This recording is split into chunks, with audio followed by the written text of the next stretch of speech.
For the latest film interviews, reviews, and everything making news in pop culture, subscribe to Film Companion now. Priyanka Chopra Jonas is a singular sensation. Armed with beauty, talent, chutzpah, and breathtaking ambition, she's forged a global career.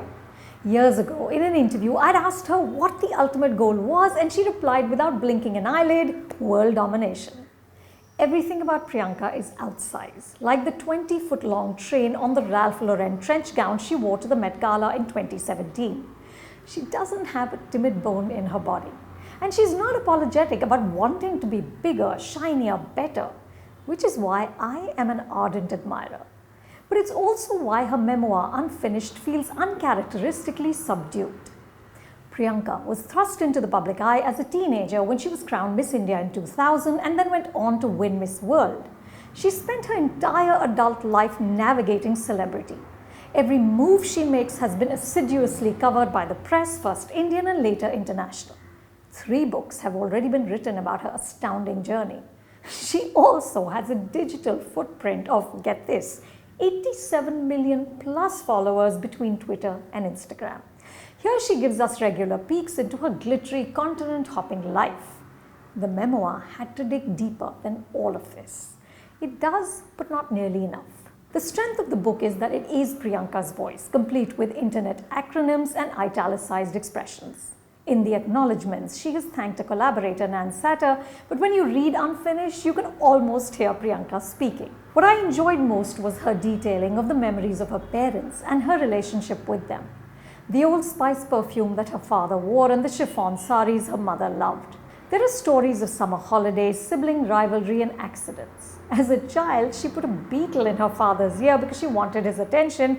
He had to be rushed to the hospital. Another time, she decided to imitate his shaving ritual and ended up with 8 stitches on her chin. Priyanka also probes with honesty into feelings of abandonment when she was first sent to a boarding school in 3rd grade. Sleeping with vomit in her bed because she didn't want to get into trouble. She talks about the bullying she dealt with as a teenager in high school in Massachusetts and how it chipped away at her self-confidence. The hurt she felt when people commented on her skin color. An uncle called her Kali. The trauma after a botched polypectomy, which was followed by several corrective nose surgeries. How she traversed the Bollywood Boys Club and later failed as a pop artist in America. She delves deep into the void her father's death left and handles with elegance affairs of the heart. She says that her romantic relationships were with quote-unquote public people and she doesn't see the need to name names because this conversation's not about them. Fair enough. But what I missed was a sense of her as an actor. Priyanka has 77 credits on IMDb as an actor, but there's little insight in the memoir about how an untrained beauty queen became a national award-winning performer. What is her process? How does she transform into characters like Pinky Madam in The White Tiger or one of my favorites, Kashibai in Bajirao Mastani, in which with the brilliant delivery of one single dialogue, which is, आप हमसे हमारी ज़िंदगी मांग लेते, हम आपको खुशी खुशी दे देते, पर आपने तो हमसे हमारा गुरूर छीन लिया, she stole the film. Unfinished has been written for a global audience and so it necessarily includes passages of explanations of the Indian family, how and why it was possible for her to be raised by aunts and uncles, Indian customs and why her marriage ceremony took 3 days.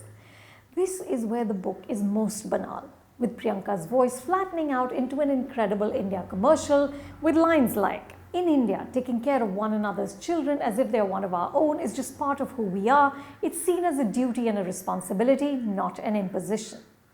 Since she won Miss World, Priyanka has been an ambassador for India, and that responsibility weighs heavily on Unfinished.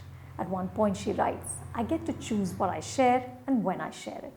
Of course she does, but there are several places in which you wish the curation had been less sharp. But as the title suggests, Priyanka isn't done yet.